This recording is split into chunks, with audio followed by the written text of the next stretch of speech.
guys, welcome back to EmpoweRN. I'm Carolyn Porter Thomas, so excited to have you with me today. So I've been getting a lot of questions about people that have to work while in nursing school, and they're asking questions like, what job will help me while I'm a nurse? And first off, let me just say, if you can do whatever it takes to not have to work while you're in nursing school, you'll probably be better off, but I know that that's not an option for a lot of people. And if it's not, then here's some great jobs that really have helped me, and I hope you find them helpful as well.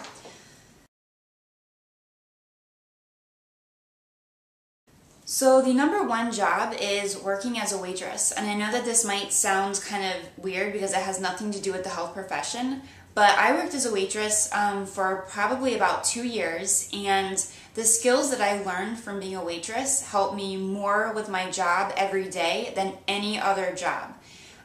The reason is because being a waitress, you are working in a super high stress area, and you're expected to, deal with customers effectively.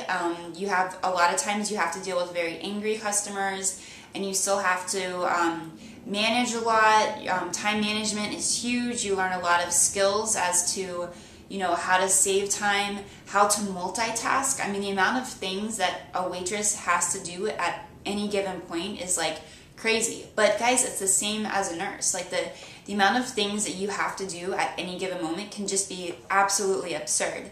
And if there were 3 of you, you probably wouldn't be able to get them all done. But you somehow get everything done, and hopefully, and waitressing has helped me more with that than any other job. So also being able to delegate. As a waitress, you have to delegate, certain things like, you need this table cleaned or this water filled or things like that. So a lot of times delegation is key. So how do you effectively communicate with people that you have to tell them what to do? So that's some priceless skills, because, that can be hard.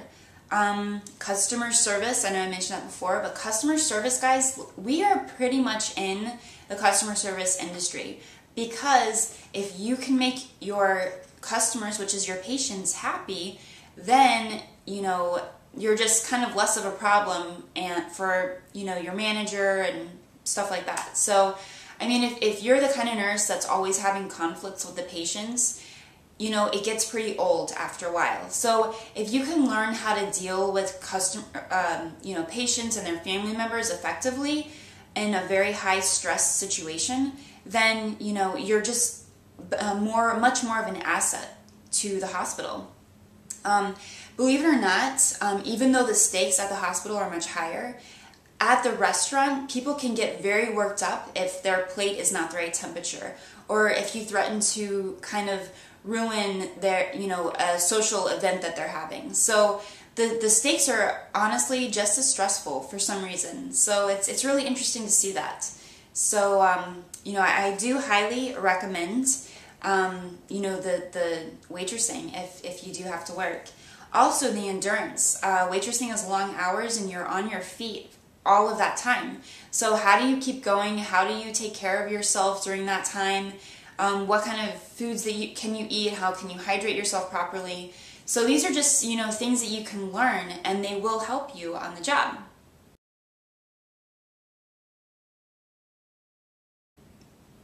So next we have working as a CNA. I'm sure this comes to no surprise to you, but the skills that I learned working as a CNA were truly priceless and have helped me as a nurse, a lot. Number one thing that you have to understand is that as a nurse, you are responsible ultimately for everything that the CNA is kind of, supposed to do. So you are the one that has to oversee that everything gets done. Were your vital signs properly done? Were your blood sugars done? Was the patient bathed? Are the patients clean? So you are ultimately responsible for that. So if you the routine of the nursing assistant is obviously much different than the routine of the nurse. So let me just give you an example. The routine of a floor nursing assistant can be, first thing they do is get their blood sugars. Then they get their vital signs. And then they make sure everybody is washed up or bathed or, stuff like that. So if you know that routine, then if you find out, oh, you don't have a CNA today, then you're not going to be completely like beside yourself. You'll be like, okay, well, I can do this. I know I'll just have to, work a little harder today and add these extra things. The other thing is there's a lot of tricks that you can learn while being a CNA. There's one thing, the first time I ever gave a bed bath, it probably took me like an hour. It was horrible. I practically killed my patient. Not really, but it was terrible. I don't know how this patient dealt with me. But when you're a CNA and you have 12 people to bathe, and you also have vital signs and blood sugars and everything else to do, you learn how to do that pretty quickly and better. So learning how to do that is just a priceless skill because, like I said, you won't always have your CNA. How to change somebody fast and how to change people that probably are 3 times your size. So, I'm tall, which helps, but I'm also very petite. But I've been able to effectively change patients by myself that literally probably weighed 2.5 to 3 times, the amount that I weighed. And I did it safely, effectively, and just by using skills that I learned and using technology. So there's a lot of skills that you can learn from being a CNA that will really help you on the job. And also using technology, like a lot of CNAs, it just comes second nature. Like they get the beds up at a good level, they put it in Trendelenburg automatically just to, make sure that when they do turn the patient, that the patient slides up a little bit because they don't always have somebody to help them. So, very, very good skills. And also, just a side note, I really treasure the job of a CNA. It's something very special. You get to connect with patients at a very special level, and sometimes you do miss that as a nurse because as a nurse, obviously, you have a lot more responsibilities, and the connection that you can get from being a CNA is really priceless. So, it's really a beautiful, beautiful position. So I really highly recommend if you have to work that this is a great position for you.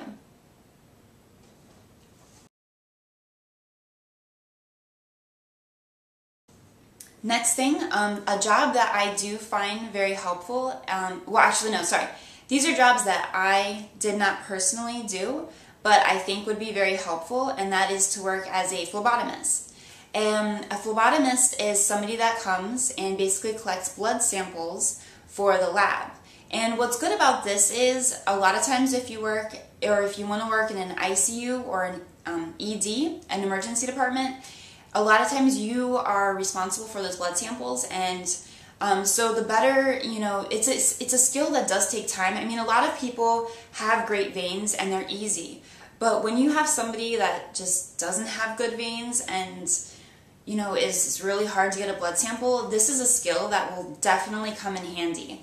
So I've been a nurse for 5 years, and there's been multiple times throughout my career where I have had to collect blood samples, and it's quite a skill. So that is something that I think could be very helpful.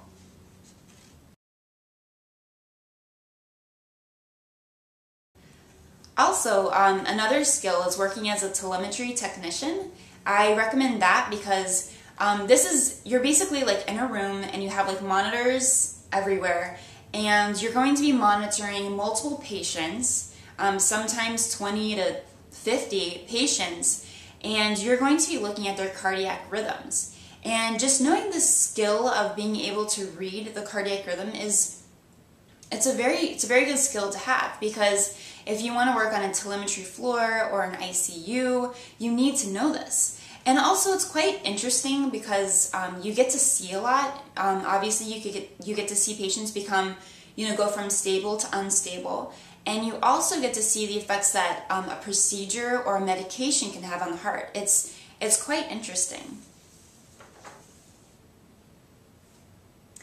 So lastly, I just want to encourage you guys, any foot in the hospital is really priceless. I think that's the hardest thing, is to get your foot in the door. So if you get a job as a CNA, or if you get a job as a phlebotomist, or if you get a job, as a telemetry technician, first of all, work really hard and do a really good job. Because if you don't work really hard and you don't do a great job, then, that's not good.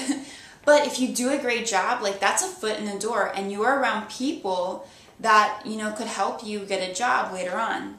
So having to work could actually benefit you later.